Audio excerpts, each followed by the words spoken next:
పంచాయతీరాజ్ బలోపేతం చేసింది కాంగ్రెస్ పార్టీ అని చెప్పేసి చాలా సార్లు కూడా ముఖ్యమంత్రి గారు మంత్రులు చెప్తుంటారు.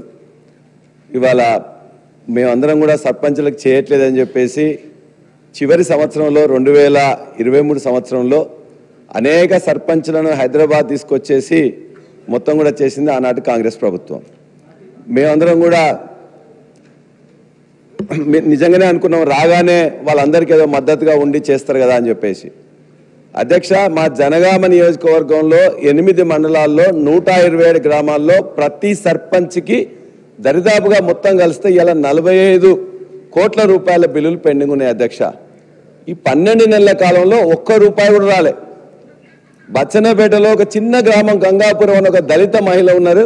వీళ్ళని ఏం చేయాలని చెప్పేసి చిన్న విలేజ్లో ఒక 7 లక్షలు ఉంది. ఆ 7 లక్షల కోసం కూడా తిరిగి రాలేదు. అధ్యక్ష, చిన్న రామంచెర్ల అని చెప్పేసి మాజీ సర్పంచ్ ఎండి ఖలీలా బేగం అని ఉంది, బిడ్డ పెళ్లి పెట్టుకున్నారు.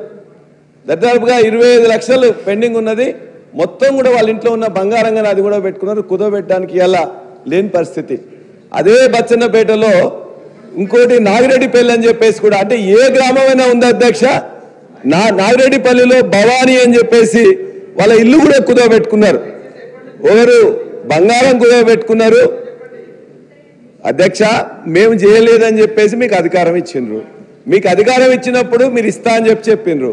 కాబట్టి ఇవాళ నా నియోజకవర్గంలో ఉండే 127 సర్పంచులకు రావాల్సిన బిల్లులను దయచేసి ఒక వారం రోజుల్లో 10 రోజుల్లో ఇవ్వాల్సిందిగా మీ ద్వారా మంత్రి గారిని నేను కోరుకుంటున్నా.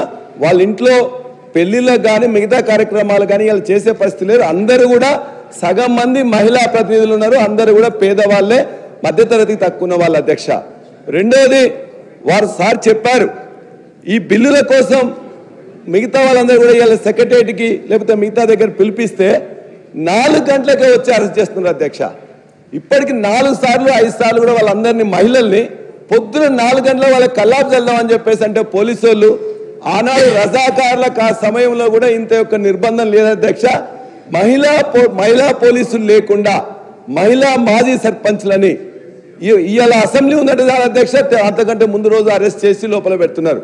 దయచేసి మీరు బిల్లులు ఇచ్చి వాళ్ళ యొక్క నిరసన తెలియకుండా చేయండి. ఆ నిరసన పాల్గొవట్లేదు, నాకు చేత కావట్లేదు అంటే కూడా ఆ మహిళా సర్పంచ్లను అరెస్ట్ చేయడం దయచేసి బంద్ చేయమని మంత్రి గారిని కోరుతా ఉన్నాను. అధ్యక్ష.